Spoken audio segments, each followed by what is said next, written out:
नगराध्यक्षा गायत्री बंगाळे यांचं जे जात प्रमाणपत्र आहे ते जात पडताळणी समितीने कुठेतरी अवैध ठरवण्यात आलेलं आहे. आपल्याकडे पण सुनावणी झाली होती, काय माहिती?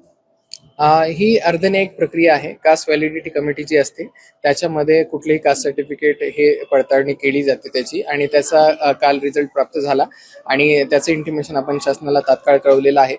ते जसं हे सर्टिफिकेट कुठल्याही सदस्याचं किंवा नगराध्यक्षांचंही सर्टिफिकेट रद्द करण्यात येतं, कुठलेही कास्ट सर्टिफिकेट ज्याचा वापर करून ते निवडून आलेले असतात ते जर रद्द करण्यात आलं तर तात्काळ प्रभावाने त्यांचं सदस्यत्व रद्द करण्यात येतं, आणि तसं इंटिमेशन आपण शासनाला कळवलेलं आहे. हो, ती कास्ट व्हॅलिडिटी कमिटीचा तो निर्णय आपल्याला काल प्राप्त झालेला आहे. त्याच्यामध्ये त्यांनी तशा प्रकारचा निर्णय दिलेला आहे. ऍक्टच्या जो याचा अधिनियम आहे त्याच्यामध्ये तात्काळ प्रभावाने त्यांना अपात्र घोषित केलं जातं, परंतु ही अर्धन्यायिक प्रक्रिया आहे. याच्यासाठी अपीलची प्रोव्हिजन्स उपलब्ध आहेत. ते त्या अपीलचं प्रोव्हिजन्स त्याचा ते वापर करू शकतात. हो, येस.